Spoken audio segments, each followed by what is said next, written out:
Pernah nggak sih Anda ngerasa pengen gitu bisa cepet banget kuasain sesuatu? Kayak ada jalan pintasnya gitu.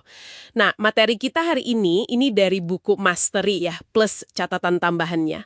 Ngebahas salah satu strategi yang katanya paling efektif nih, yaitu menemukan dan benar-benar nyerap ilmu dari seorang mentor. Kita bakal coba bedah bareng ya, gimana sih dinamika mentor-murid ini bisa jadi kunci transformasi buat Anda.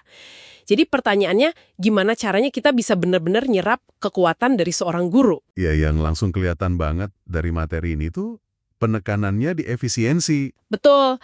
Jadi kalau tanpa bimbingan, wah kita bisa aja buang waktu bertahun-tahun cuma buat coba-coba, sia-sia gitu. Mentor yang pas itu kayak kompas lah. Dia ngarahin perhatian kita kemana, ke hal yang paling penting, terus dia juga nantang kita secara terukur, dan yang penting banget, ngasih umpan balik yang jujur. Realistis. Ini bukan sekedar transfer ilmu teknis biasa loh. Oh, jadi bukan cuma dikasih contekan resep sukses gitu ya, ada yang lebih dalam lagi. Jauh lebih dalam.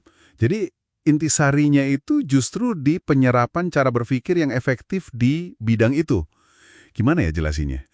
Gimana seorang master itu nyelesain masalah? Gimana mereka ngelihat pola-pola yang orang lain mungkin nggak lihat? Nah, itu dia kekuatan yang sebetulnya perlu diserap. Di materi kita kan disebut tuh kisah Michael Faraday. Dia kan awalnya wah cuma penjilid buku, magang ya, tapi haus banget belajar. Bisa dijelasin lagi nggak gimana proses penyerapan dia itu? Biar lebih kebayang gitu, contoh konkretnya. Tentu. Si Faraday ini, dia nggak cuma nyatat fakta loh dari kuliahnya Humphrey Davy. Nggak cuma itu. Yang jauh lebih penting, dia itu ngamatin terus menginternalisasi metode ilmiahnya Davy. Caranya Davy bertanya, gimana dia ngerancang eksperimen, nganalisis hasilnya. Kayak dibongkar gitu proses berpikirnya Davy. Nah, ini yang jadi fondasi buat penemuan-penemuan dia sendiri soal listrik dan magnet. Malah, akhirnya dia bisa ngelampaui Davy di beberapa area kan. Wah, menarik banget. Tapi materi ini juga nyebut soal adanya skeptisisme budaya gitu ya ke figur otoritas. Terus gimana dong cara kita nyeimbanginnya antara rasa hormat yang perlu buat belajar sama sikap kritis kita? Nah, itu dia. Poin bagus. Jadi, keterbukaan buat nyerap ilmu dari mentor itu ya butuh rasa hormat. Kayak Faraday ke Davy di awal-awal itu. Tapi, ini juga bukan berarti kita jadi patuh muta ya. Nggak gitu. Kuncinya, ini penting, milih mentor yang cocok. Cocok sama kebutuhan dan kecenderungan kita. Sumber kita ngasih contoh kan, Frank Lloyd Wright milih Louis Sullivan karena visi arsitekturnya nyambung. Atau V.S. Ramachandran yang tertarik sama gayanya Richard Gregory. Yang unik karena ya sesuai aja gitu sama kepribadiannya dia. Jadi kesesuaian visi bahkan mungkin kepribadian itu ternyata penting juga. Oke, terus gimana persisnya proses menyerap ini? Katanya kan bukan sekedar niru. Ada contoh Glenn Gould, pianis itu ya? Betul, Gould ini dia nyerap ide-ide dasar dari gurunya, si Alberto Guerro, itu dalam banget. Sampai jadi bagian alami dari dirinya gitu. Tapi dia nggak berhenti di situ aja. Dia olah lagi, bahkan dia tantang lagi idenya. Sampai akhirnya lahir gaya main piano dia yang khas banget, yang revolusioner itu. Ada juga ide menarik nih di sumber ini. Kita itu bisa berperan kayak bidan buat kreativitas mentor kita. Agak unik ya. Maksudnya gini, dengan kita aktif nanya, kenapa sih mereka ngelakuin A atau B dengan cara tertentu, kita sebenarnya bantu mereka ngungkapin prinsip dasar keahlian mereka. Nah, itu sekaligus memperdalam pemahaman kita juga kan?